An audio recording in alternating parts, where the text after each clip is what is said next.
Selamat datang. Di depan saya ada Poco F7 dan hari ini saya akan menunjukkan kepada Anda bagaimana cara melalui proses pengaturan pada perangkat baru Anda.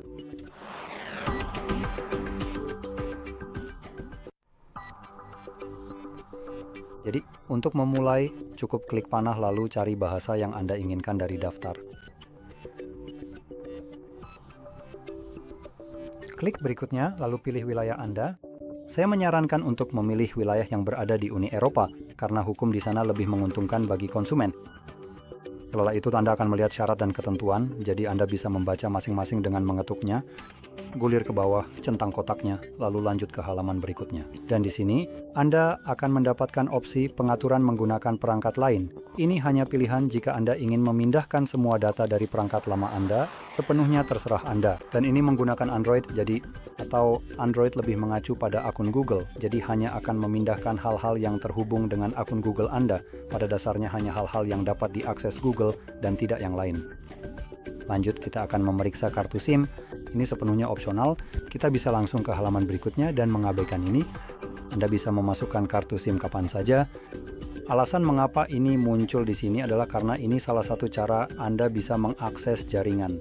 Cara lainnya adalah Wi-Fi, dan jika Anda memilih untuk melewati keduanya, Anda tidak akan memiliki koneksi jaringan apapun.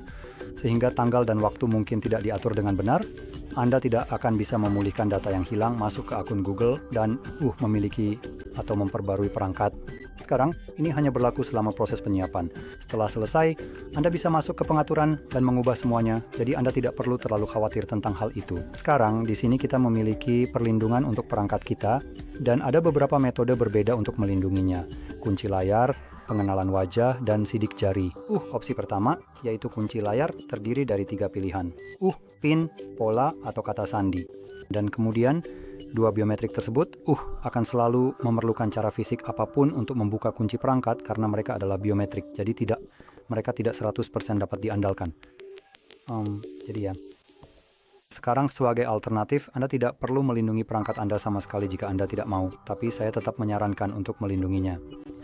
Selanjutnya, kita punya layanan Google, seperti pemindaian lokasi dan pengiriman data pengguna, serta diagnostik. Anda bisa mematikan semua itu, tapi pada akhirnya, ini dari Google, jadi jangan membohongi diri sendiri dan berpikir bahwa ini benar-benar berpengaruh. Ini hanya akan terlihat seolah-olah tidak melakukan apa-apa, tapi saya cukup yakin Google tetap mengumpulkan data mereka dengan cara apapun, dengan atau tanpa izin Anda. Jika mereka tidak melakukannya, dan tombol-tombol itu benar-benar berfungsi, tidak akan ada alasan bagi perusahaan seperti Google dan lainnya untuk terlibat dalam gugatan anti monopoli.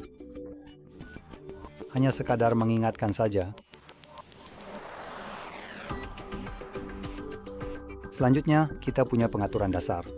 Jadi ini berasal dari Xiaomi, karena beberapa di antaranya akan muncul ganda di sini.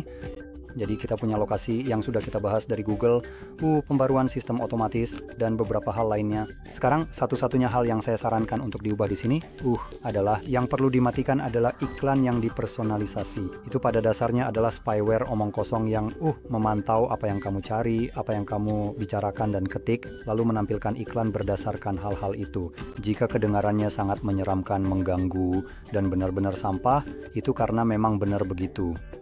Dan saya juga ingin menekankan bahwa omong kosong ini saat kamu mencoba mematikannya, tidak ada fitur lain yang seperti itu.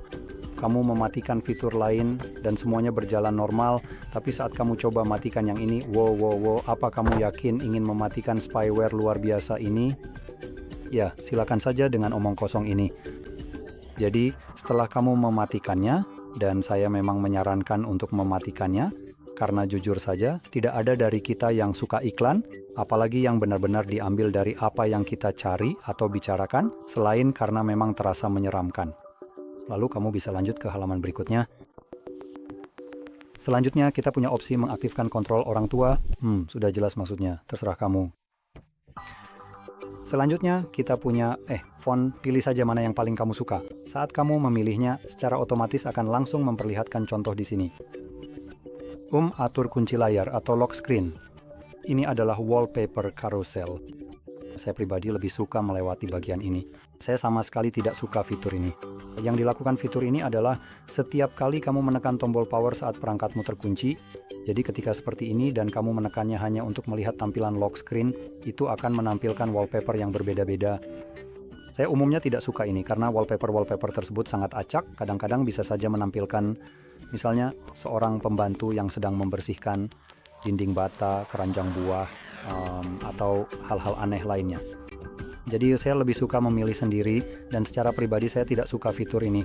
Jika kamu juga lebih suka memiliki satu wallpaper statis yang dipilih sendiri, maka kemungkinan besar kamu ingin melewati fitur ini. Selanjutnya kita punya pilihan untuk memilih peluncur default. Sebenarnya ini bukan peluncur, hanya penempatan icon, apakah ingin menggunakan app drawer atau semua aplikasi di layar utama seperti di iPhone. Gaya navigasi, gestur, tombol, pilih mana saja yang Anda inginkan. Saya suka gestur. Dan ini menyelesaikan pengaturannya, jadi mari kita tunggu sebentar. Ayo.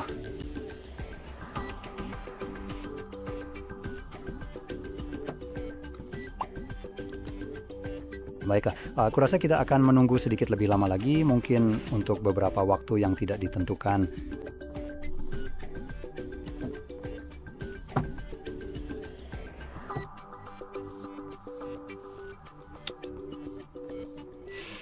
Ayo, aku percaya padamu. Ayo pergi. Anda punya waktu untuk menyiapkan sistem sementara saya melakukan pengaturan selama 10 menit. Itu dia. Klik lanjutkan, ini akan membawa Anda ke layar beranda. Begitulah, pengaturannya sudah selesai. Jika Anda merasa ini sangat membantu, jangan lupa tekan like, subscribe, dan terima kasih sudah menonton.